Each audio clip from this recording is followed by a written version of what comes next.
Hey BYHYU! Welcome to episode 73 of Build Your House Yourself University. I'm Michelle Nelson, your host and fellow student, and together we'll learn the basics of home design and construction and demystify the building process so we can build quality dream homes with or without a general contractor. This week we're talking home automation with Carley Knobloch. She's a digital lifestyle expert who serves as a home automation consultant for HGTV. She's worked on several HGTV smart homes, and she talks technology on CNN and The Today Show. She'll give us some insight on exactly what home automation is and tell us about some of her favorite technology for the home. Let's get right to it. Here's my interview with Carley Knobloch. So Carley Knobloch, thank you so much for being here. You are a technology consultant and you served as the home automation expert for HGTV's smart home. Can you tell us a little bit more about what you do and how you help non-technical people like me understand technology? Absolutely. So I work with HGTV as their tech expert. And basically, I've worked with them for a number of years to really help them with this one particular franchise. The dream homes that they build throughout the year are beautiful. One of them is always a smart home. And so I really worked with them to and with the whole build team, the contractor, the architect, the designer, to really make sure that the house is properly wired for smart home technology and that we're telling as many smart home stories as possible and as current as possible in terms of what's out there in the market and, you know, what's really going on. So that the house is as exciting and current as possible. So can you tell us, Carley, exactly what home automation is? What does that mean?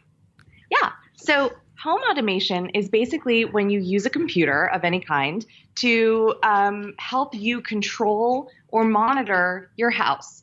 So many of those iterations are coming in the form of apps now. So you can, let's say, create a smart lighting system by installing smart light bulbs or smart switches. And all that means is that they have wireless sensors in them that can talk to an app on your phone that then allows you to control the lighting from anywhere you are. Some systems only allow you to control it remotely from inside your home, and then some systems allow you to control it from outside of your home, down the street, or halfway around the world, wherever you are.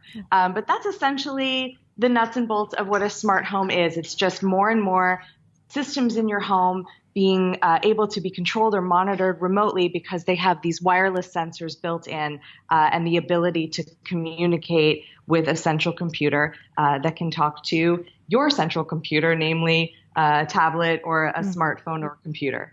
Okay, great. So this type of technology is probably not new, but it's new to people like me. So can you tell us a little bit about some of your favorite products, especially for people building new homes? The very first thing I always tell people is to really start with a problem. Start with a headache in your life, a problem that you need solved, a challenge that you need alleviated when it comes to living in your house. Because a lot of people see smart home stuff at a friend's house and they're all, you know, wide-eyed and it's exciting and you've got screens coming down from the ceiling or music playing when you walk in the door. And for some people, that's exactly what they choose to make the investment on, and it's exactly what they want.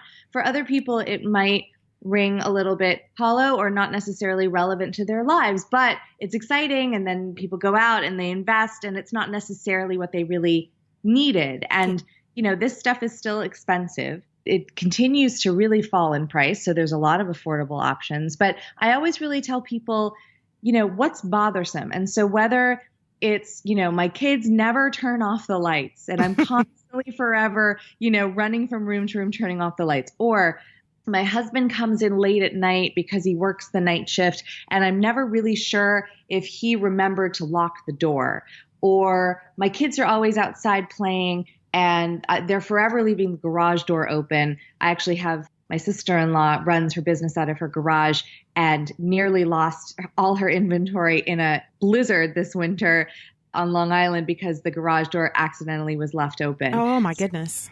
So when you start with problems like this and you look for solutions in the smart home market, like a lighting system where you can see the status of every bulb that you add, or press one button to turn off every bulb in the house. Suddenly that becomes really attractive to the parent that's forever turning off the lights that their kids leave on everywhere. Or a garage door opener that will send you a text if it's been left open for 10 minutes or longer, and that you can open or close from wherever you are to either let someone in or just from bed. If you want to triple check that it's been closed, you can close your garage from there, or check the status of the door from there. So that's kind of where I always tell people to start. And we could talk about some of the major topics or sort of categories of smart home, but I always like to start with a problem, because those are the products that the products that solve a problem are really going to help people enjoy their investment, make the most use out of it, and inspire people to keep investing, keep adding to systems. I love that. Start with the problem. Yes. So let's talk about some specifics, some categories. Great. Well, one problem people consistently have that I talk to all the time is that they don't like their energy bill. That's right. They don't feel like they understand their energy bill. They don't know what is costing money in their home, and they don't really feel like they have any control over how to lower their energy bill. So that truly is why the Nest Learning Thermostat has been so popular, one of the most popular smart home devices on the market. It's inspired all kinds of competitors, but it really was the first product that effectively, in my opinion, tackled this problem of giving to the consumer this transparency about here's what's going on with your energy bill, and then working in partnership with the consumer to help lower the energy bill by being smart about when it turned on and off, showing the consumer when they were actually in the act of saving energy by popping this little leaf up on the display, and really allowing a lot more control than that old sort of schedule that had to be manually programmed, and you almost never. I remember my old thermostat, because I've had a Nest for years now, but my old thermostat was like whenever it was daylight savings times, that's when I had to get out the manual and relearn how to program it so that I could fix it for daylight savings time. And then I didn't touch it for 6 months. And so I had no way, without great difficulty or without just shutting the whole thing down, to say, we're heading to the beach today. The house doesn't really need to be cooled to the way that it would if we were home, but I don't want it to roast. So I'm just going to kind of turn it up a few degrees so that when we're heading back from the beach, I can turn it down a few degrees. It won't have to start from scratch and be working for hours to try to get it to a comfortable place for us. I mean, there's some really subtle things that you can do to save energy that you can feel really good about. And the Nest Learning Thermostat actually is the first smart thermostat to earn an Energy Star. From the EPA.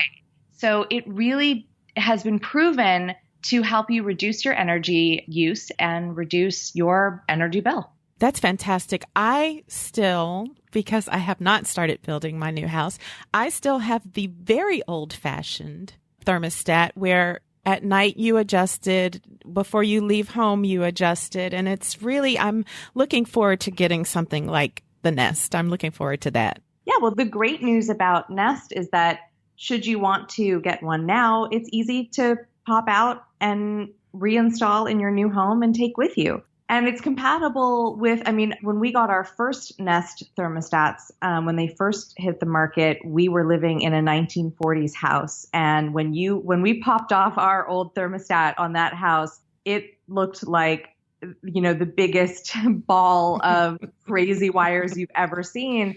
And they have a really effective instructions on their website. You can call people, you can talk to them. They run you through a series of questions to figure out if the Nest is compatible with what you have in your wall. But it's pretty easy to determine and very compatible with a lot of different old systems. So that's the good news for you, is if you wanted to get one now, you could enjoy it now and then enjoy it in your new house as well. That's great. That's great advice. So I will look into that, actually.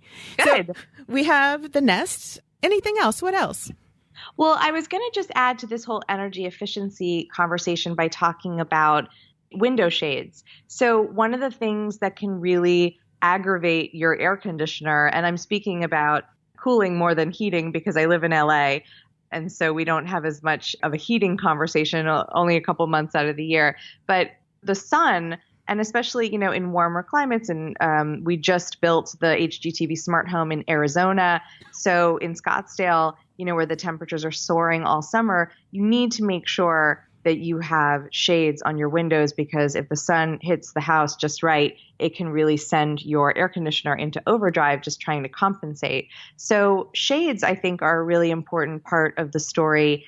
The shades in the HGTV smart home were by Hunter Douglas, and they're smart shades. I have some Lutron shades in my home. What's cool about both of the products that I just mentioned, and they have wired solutions as well, but these shades, the one that I have in my home and the one that we use in the HGTV smart home, they're all wireless. So you pop a bunch of D batteries in them and put them anywhere you like. You don't need to have a wired home that's been wired for window shades, and connect them to a bridge that is plugged into your wireless router that then allows you to access them, again, to remotely control them from an app on your phone or tablet.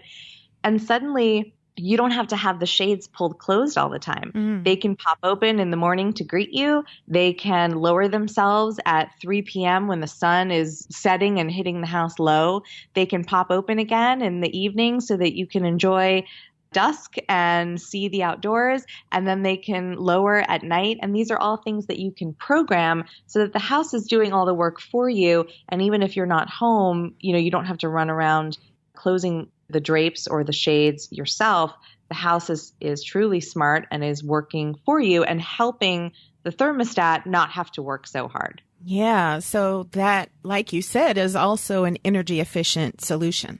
Absolutely. And a privacy solution, which is really nice. Some houses, are close to the street. And so during the day, it's nice to have the view. But at night, if your house is lit up from inside, people can really see everything that you're doing. Yeah. And so it's just, as a protective measure, like let's say your kids are home with a babysitter and you're out at work while the sun is setting, something that your house can do to keep your family safe and private is just to kind of shut those window shades. And they can be sheer, they can be drapes, they can be shutters. There's so many different options now that can be automated that, again, we have that energy efficiency angle, and then we also have the privacy angle. Love that. Anything else, Carley? Yeah, there's so many things. So I think one of the other places where people start is with safety. So we talked about the garage door. It actually is one of my favorite products. I have a garage door opener from LiftMaster, which has really changed the habits of our home in such a nice way, because we don't have a smart lock in our interior garage door, but we have a touchpad lock. So it's just a number combination. And between the garage door opener, which can be opened with an app on a phone, and the touchpad lock that's inside that allows you into the home, it's keyless entry. Oh. So I have a 12-year-old and a 16-year-old. They now both have smartphones. So they have the app on their phone. They can let themselves in through the garage at all times. Right now, I test things all the time, but right now I don't have any smart locks on any of my doors, although they're fantastic solutions out there that would allow you that same keyless entry with a door. But I have this smart garage door opener. It allows me to leave things in the garage for people who want to pick them up. And they say, I'm here. And I pop the garage door open from wherever I am. They grab it. They say, great, I'm done. And then I close it. It allows me to have people be able to drop things off. Again, I can check the status. If my daughter's been outside playing, did she forget to close the door? I don't have to run downstairs to the garage to do it. And I'm sure your audience can identify with the, like, I've just pulled away from my house and wait, did I shut the garage door? Right. And you have to circle around and come back and take a look. Now you don't have to do that. You can just flip open your phone and be like, oh, yep, it's closed, and continue on. So from a place of safety, obviously having your garage door accidentally left open makes the things in your garage vulnerable. And depending on whether your interior door is locked, it can make your house vulnerable. So it's a great safety item. And again, smart locks work in much the same way. They have the ability to be opened either by a numeric combination or even just by Bluetooth. Your smartphone essentially becomes the key. So as you approach the house recognizes that the homeowner is approaching and automatically opens the door for you. So it's great when you've got tons of groceries and maybe you don't have your hands free. The house just knows that you're there and says welcome and opens the door for you. And then part of that whole security conversation would be interior cameras, exterior cameras, those kinds of things so that you can monitor your house when you're not there, or even just from your bedroom. Sometimes you hear a bump in the night and you can flip open your phone and kind of take a look at the perimeter of your house, or take a look downstairs at, certain hallways where you have a camera set up, and just make sure that everything looks okay. And that sort of system gives the control back to the homeowner instead of them having to go through a third party, like maybe back in the 80s and 90s where you had to, contact a company like ADT or another third party company to find out if something were going on. This type of technology with the cameras actually allows you to know right on the spot if there's something wrong. Is that right? Absolutely. And so it just really depends on what level of security you're most comfortable with. So some of these devices are comprised of cameras and sensors that will send you an alert that says, hey, there's been some movement. We took a screenshot. Have a look at this screenshot and let us know if everything's okay. And then you can see the screenshot. Oh, it was just my cat walking around. Or, oh my gosh, there's an intruder. I have to call 911. And that level of security versus a monitoring situation where if the motion sensors are triggered, then the police are automatically called and you get the call as they're rushing towards your house. There's different levels of security. They come at different prices. Mm-hmm. There's also kind of hybrid solutions like a product that we used in the HGTV smart home called Simply Safe, which is a completely wireless alarm system that comes with a modest monitoring fee. So you have sort of the best of both worlds without the high price of a traditional alarm system that has to be wired into the house. This one's completely wireless. In essence, you can pull everything down and take it with you to your next home. Imagine sort of like peel and stick door sensors, window sensors, motion and glass break sensors. You're just sort of peeling and sticking them all over the house. And there's great instructions on how to set it up. And then, within an hour or so, you can have a very elaborate alarm system that talks to, again, a wireless, a bridge rather, that's connected to your wireless router that then lets you monitor and get alerts on your phone about what's going on, and has the monitoring as well so that you can call the police or the fire department if any of the sensors pick up bad news.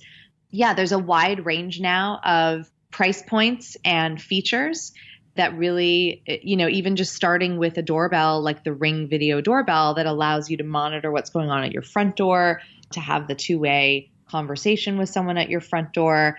So many really great products that really address home security issues. And I should say too, if any of your audience have multiple properties like rental properties or vacation properties, some of these products really are a lifesaver for people who aren't in the home that they own for months out of the year or ever, if it's an investment property. And they just kind of want to make sure that everything's okay with it. Things like leak sensors and pipe freezing sensors and exterior cameras, just to kind of keep an eye and make sure that everything is okay. And again, being able to control the thermostat and things like that are really so great for the homes that we're not really in every day.